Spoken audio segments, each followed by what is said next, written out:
Assalamualaikum warahmatullahi wabarakatuh.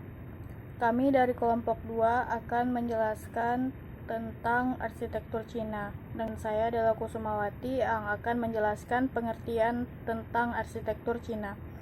Secara kosmologis, tradisi arsitektur Cina melambangkan semesta langit dalam bentuk-bentuk bulat dan dunia bumi dalam bentuk kubus. Susunan arsitektur berbatas dinding di bumi biasanya ditemui dalam penataan geometris yang ketat, persegi panjang maupun bujur sangkar ditata berdasarkan arah mata angin. Arah utara-selatan menjadi acuan utama, mungkin karena secara klimatologis angin udara yang dingin menjadi kontras terhadap angin selatan. Ruang ditata berlapis-lapis dalam suatu seri pola grid yang tegas, baik bentukan ruang-ruang luar courtyards maupun dalam susunan ruang-ruang dalam. Arsitektur Cina dibangun tidak dengan bahan-bahan permanen.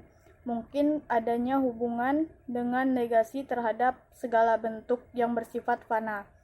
Susunan geometris, ritual-ritual, dan nilai hadir dalam lebih utama dari bangunan yang dianggap fana. Semua proporsi dan aturan tergantung pada sistem standar dimensi kayu dan standar pembagiannya. Dengan demikian, keseluruhan bangunan Cina dirancang dalam modul-modul standar dan moduler dari variabel ukuran yang absolut.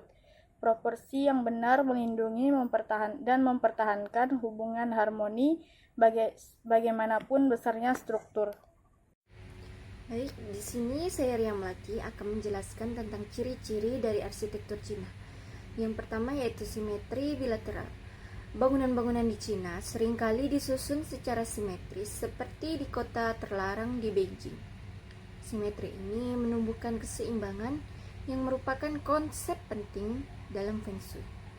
Yang kedua ada penggunaan ruang terbuka tertutup.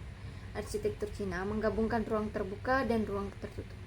Yang ketiga yaitu arsitektur Cina menggunakan konsep kosmologi Cina yang disebut Feng Shui untuk mengatur konstruksi dan tata letak bangunan. Arsitektur Cina menekankan pada penekanan horizontal. Elemen yang digunakan biasanya terdapat elemen kosmologi, mitologi, atau simbolis. Untuk struktur bangunan di Cina biasanya didirikan di atas platform yang terangkat dengan balok kayu sebagai tiang-tiang utama dan konstruksi atap. Untuk bahan bangunannya biasa dibangun dari kayu, tanah padat, batu, ataupun bata.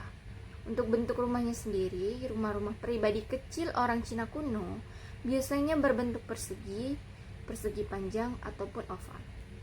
Arsitektur Cina dipengaruhi oleh budaya Konfusianisme, Taoisme, dan Feng Shui. Karakteristik paling terlihat dari arsitektur tradisional Cina adalah penggunaan dari kerangka kayu. Tembok digunakan sebagai pemisah antar ruang, bukan untuk menahan beban ke seluruh rumah.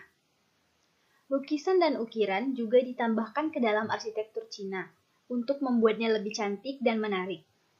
Atap berwarna, jendela dengan desain yang indah, dan pola-pola bunga dan pada tiang-tiang kayu mencerminkan tingginya tingkat seni dari pembuatnya dan kayanya imajinasi mereka. Kebanyakan dari bangunan biasanya didirikan atas plafon yang terangkat sebagai dasar. Pondasi.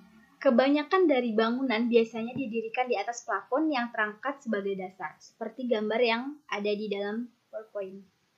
Kemudian atap. Atap bangunan memiliki sudut kemiringan yang cukup tinggi. Ada yang berbentuk atap tunggal dan ada yang berbentuk bertumpuk, seperti yang ada pada gambar. Bangunan Cina klasik, terutama milik orang kaya, lebih menekan pada luas, bukan pada tinggi rendahnya bangunan. Berbeda dengan arsitektur barat Cina,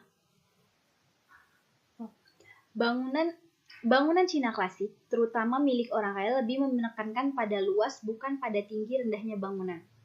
Berbeda dengan arsitektur barat, arsitektur Cina lebih menekankan pada visual dan dari lebar bangunan.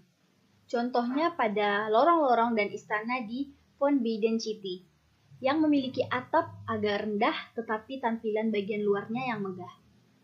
Perkenalkan, nama saya Ayu Cantika. Di sini ada beberapa tambahan karakteristik seperti pondasi. Kebanyakan dari bangunan biasanya didirikan di atas platform yang terangkat sebagai dasar. Lalu ada atap. Atap bangunan memiliki sudut kemiringan yang cukup tinggi, ada yang berbentuk tunggal atau bertumpuk. Bangunan Cina klasik, terutama milik orang kaya, lebih menekankan pada luas bukan pada tinggi rendahnya bangunan. Berbeda dengan arsitektur barat, arsitektur Cina lebih menekankan pada visual dari lebar bangunan. Contohnya pada lorong-lorong dan istana di Forbidden City yang memiliki atap agak rendah tetapi dengan tampilan bagian luar yang megah. Lalu yang terakhir di sini ada contoh bangunan Cina seperti Zhengyanmen Gate atau Xianmen Gate, Tiananmen Square di Beijing, Cina. Yang kedua ada Palace of the Forbidden City atau Lake di Beijing, Cina.